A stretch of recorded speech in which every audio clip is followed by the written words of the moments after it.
Bab 2692. Hanya ini. Saat ini, Seri Xiao dan Albert Qin benar-benar bingung. Pembunuhan instan. Mileye ini benar-benar membunuh seorang master alam semi dewa dalam sekejap. Bagaimana ini bisa terjadi? Pada saat ini, tak satu pun dari mereka percaya bahwa pemandangan di depan mereka adalah nyata. Harus diketahui, bahkan master alam dewa kuno pun mungkin tidak dapat langsung membunuh seorang master alam semi dewa. Saat ini, Mileye tiba-tiba tersenyum dan berkata, "Untuk apa kamu masih berdiri di sana? Masih tidak mau menyerang?" Albert Qin menatap Mileye dengan dalam. "Aku dari klan Qin, aku." Mileye tiba-tiba menebas dengan pedang. Ces! Kepala Albert Qin terbang keluar sebelum sempat berbicara. Pembunuhan instan langsung. Selain itu, dia benar-benar lenyap, bahkan tidak diberi kesempatan untuk bereinkarnasi. Mileye menggelengkan kepalanya. "Aku benci orang yang tidak bisa menang lalu menggunakan latar belakang." Saat dia berbicara, dia berhenti, lalu melanjutkan, "Maksudku, aku benci orang lain mengungkit latar belakang, tapi aku tidak membenci diriku mengungkit latar belakang." Albert Qin.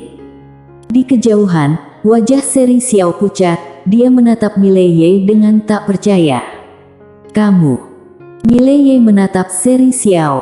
"Kenapa aku?" Seri Xiao berkata dengan gemetar, "Mengapa kamu begitu kuat?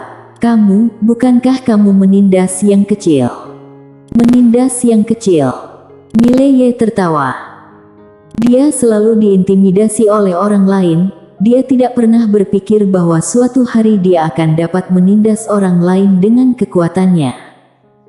Seri Xiao tiba-tiba berkata, "Aku menyerah." Mileye menggelengkan kepalanya. "Aku menolak." Selesai bicara, dia tiba-tiba menebas pedangnya. Ces!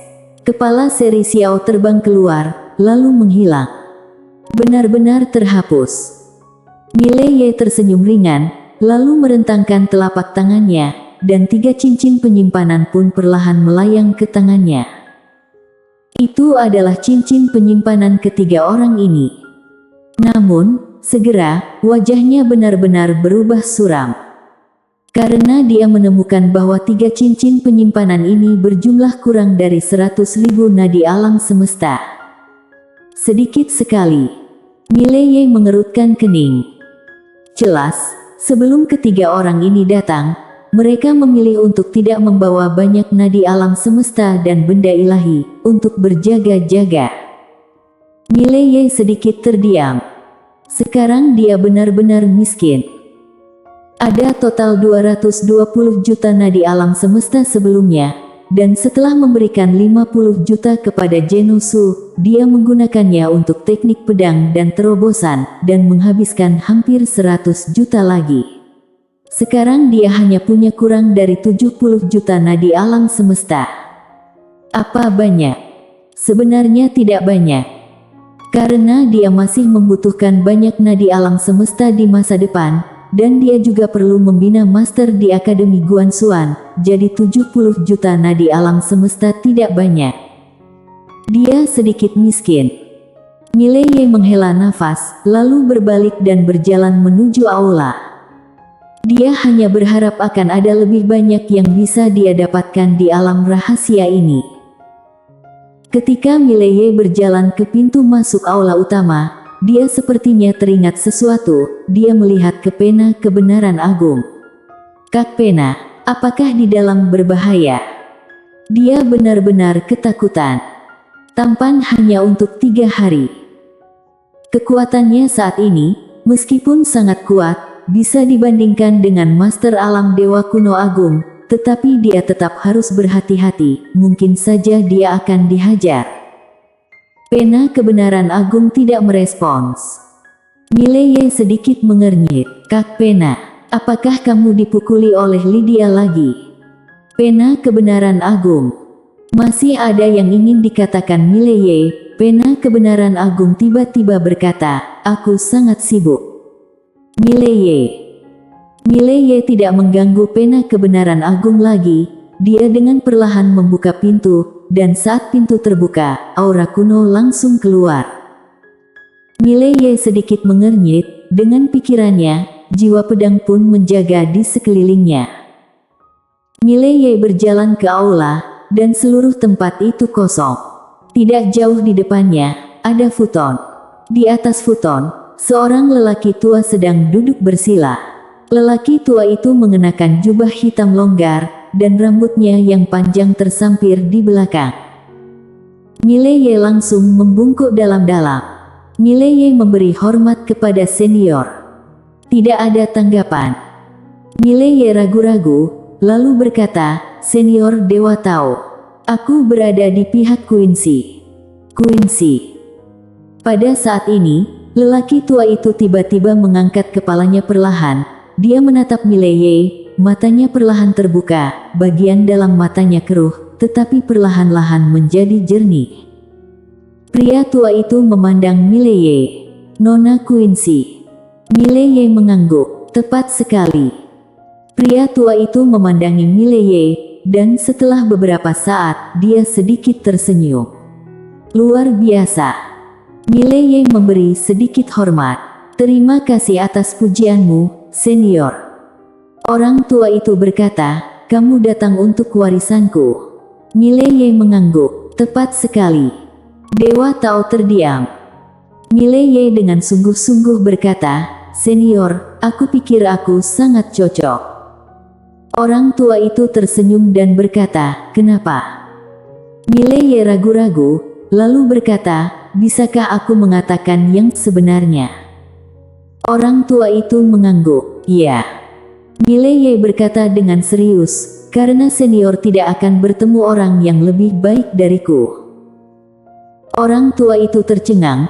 Setelah beberapa saat, dia ragu-ragu, dan kemudian berkata, "Apakah anak muda sekarang ini begitu tidak sopan?"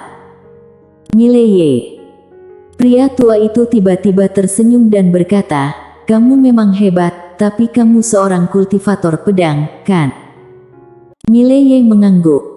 Orang tua itu menggelengkan kepalanya. "Jalanmu telah ditetapkan dan tidak cocok untuk warisanku." Mileye diam. Dia sekarang telah menyadari Tao pedang dunia. Seperti yang dikatakan lelaki tua itu, sulit untuk mewariskan tradisi Tao orang lain dengan Tao-nya sendiri. Pria tua itu menghela nafas, ekspresi sayang muncul di matanya. Sebenarnya, Mileye sangat bagus dan memenuhi persyaratannya, tetapi Mileye kebetulan adalah kultivator pedang, dan kultivator pedang tidak cocok untuknya mewarisi ilmunya. Mileye tiba-tiba berkata, "Senior, ini sederhana, kamu meneruskan warisanmu kepadaku, dan aku akan menemukan seorang jenius yang luar biasa, seorang super jenius untukmu." Orang tua itu membeku. Mileye tersenyum dan berkata, "Bagaimana menurutmu?" Orang tua itu ragu-ragu.